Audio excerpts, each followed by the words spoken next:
This is Dark Reflex. Beneath every city, there is a second world. A world of concrete, steel, pressure, and silence. Millions descend into it daily without a second thought. They trust the tunnels. They trust the systems. They trust the ground. But sometimes, the ground does not hold. Tonight, we uncover a chapter of subway history that was never meant to resurface. A story not of delay, not of malfunction, but of disappearance. The hum of the subway, a constant, reassuring tremor beneath our cities. Millions rely on it daily, an intricate web of steel and concrete, pushing through darkness. But what if that darkness, that subterranean world, held secrets far more profound than scheduled delays or forgotten stops? What if, beneath the carefully curated narratives of urban progress, entire trains and all their passengers simply vanished? Not in the realm of fiction, but in the cold, hard reality of engineering failure and human oversight. Today, we delve into a specific kind of darkness, a forgotten chapter in the annals of transit history, where the ground itself became both tomb and witness. The year is 1903. The city, a bustling metropolis on the cusp of unprecedented growth, is New York. Its ambitious subway system, a marvel of modern engineering, is still under construction. Miles of tunnels are being carved through bedrock, a testament to human ingenuity. But this period, often romanticized, was also one of immense risk. Construction safety by today's standards was rudimentary. Accidents were frequent, often dismissed as unavoidable costs of progress. Yet one incident, shrouded in official silence and conflicting reports, stands apart. It involved not merely a construction mishap, but a section of newly completed track, a test run, and an inexplicable disappearance. Our story begins with the 14th Street Tunnel, a vital artery intended to connect Manhattan and Brooklyn. It was a monumental undertaking, plagued by challenges from day one: shifting geological strata, unexpected groundwater incursions, and the sheer scale of the excavation made it a particularly treacherous project. Records from the time, meticulously cataloged by the Interborough Rapid Transit Company, or IRT, detail numerous minor collapses and structural compromises. These were usually contained, repaired, and rarely made headlines beyond localized reports. However, on the evening of October 27, 1903, something far more significant and far more terrifying occurred. The IRT was conducting final integrity tests in the 14th Street Tunnel weeks before its scheduled opening. These tests involved running empty trains at varying speeds, monitoring structural stress, and ensuring track stability. On this particular night, the test was considered critical. A 6-car train, designated Test Run 37, was scheduled to travel the full length of the tunnel from Manhattan to Brooklyn and back. On board were 5 men: the engineer, a conductor, and 3 IRT engineers responsible for monitoring newly installed sensors. Their names, now reduced to fading ink in archived manifests, were Thomas O'Malley, the engineer, Samuel "Sam" Jenkins, the conductor, and engineers Arthur Hayes, Benjamin Carter, and Charles Dawson.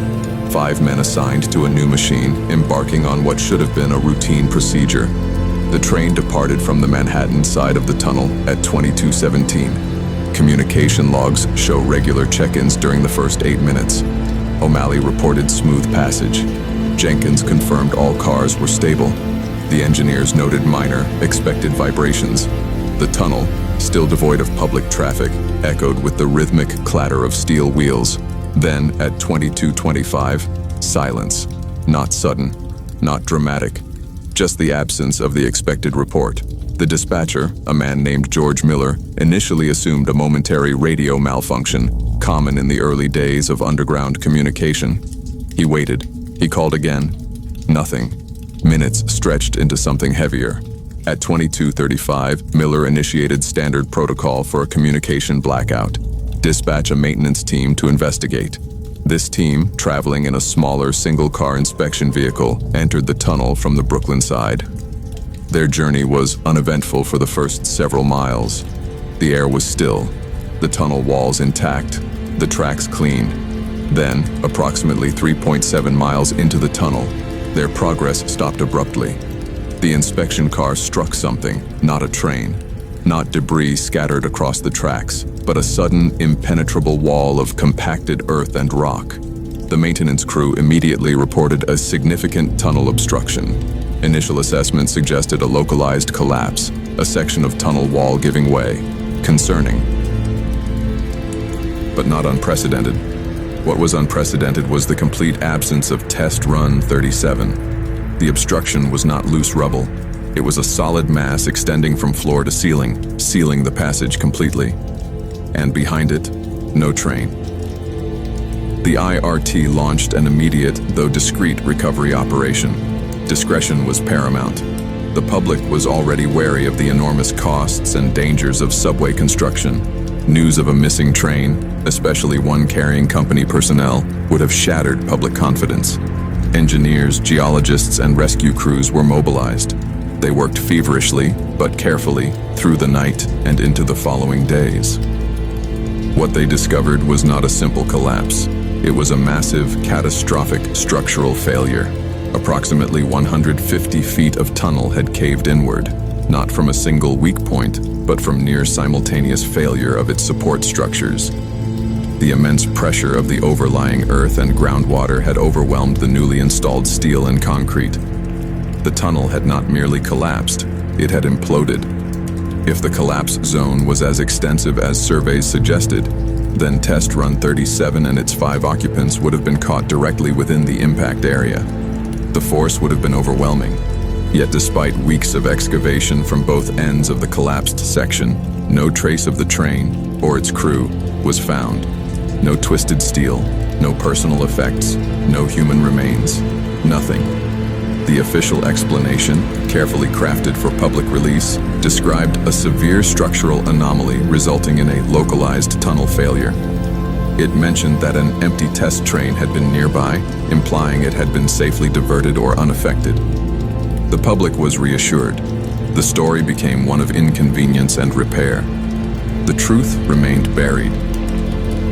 Under immense pressure to deliver the subway system on schedule, the IRT made a decision that would permanently alter the unseen history of the 14th Street Tunnel.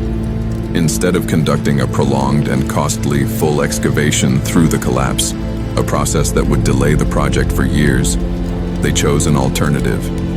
They built around it. New tunnel sections were drilled to bypass the failed area, effectively isolating it. The original collapsed section, with Test Run 37 and its crew still inside, was sealed. Concrete bulkheads were constructed at both ends, designed to withstand the enormous pressure of earth and water. Official maps were redrawn. The old section disappeared from public record. For decades, the story of Test Run 37 became little more than an internal legend, a whispered cautionary tale among longtime employees. Eventually, even those whispers faded. The official narrative became the only narrative. In 1998, during routine infrastructure inspection, a minor seismic event caused a thin crack in one of the concrete bulkheads sealing the old section. A team of engineers and specialists equipped with ground-penetrating radar and advanced sonar was dispatched. Their instruments did not detect an empty void. They detected a large metallic anomaly within the sealed section. Its dimensions were consistent with a multi-car subway train. Further scans revealed distorted but unmistakable shapes, train cars crushed and partially submerged in accumulated groundwater. The scale of the discovery was undeniable. Not fragments, a train. The modern Metropolitan Transportation Authority re-examined historical records. The discrepancies were clear. The train had not been diverted, it had been buried. Excavating the sealed section would have been an engineering nightmare, risking active lines and costing astronomical sums. Another decision was made. The crack was sealed, the data classified, the narrative unchanged. The tunnel continued operating. Today, millions still ride the subway through the 14th Street Tunnel between Manhattan and Brooklyn. They do not know that mere meters away, a full train rests in permanent darkness. The air within that sealed section is still, cold, pressurized by time. Groundwater seeps slowly through fractured stone, a silent preservative. The story of Test Run 37 is not merely one of engineering failure. It is a reminder of the human cost hidden beneath progress. It is a testament to how far institutions will go to preserve public perception, even at the expense of memory. And it leaves us with a quiet question. How many other secrets lie buried beneath our cities? How many chapters were sealed, not solved? The hum of the subway still echoes. But if you listen closely, it no longer sounds like reassurance. Beneath concrete and schedules, beneath maps and maintenance logs, there are spaces never meant to be reopened. Some tunnels carry passengers, others carry silence.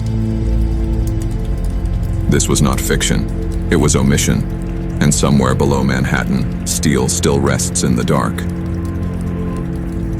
This was Dark Reflex. Stay in the dark with me.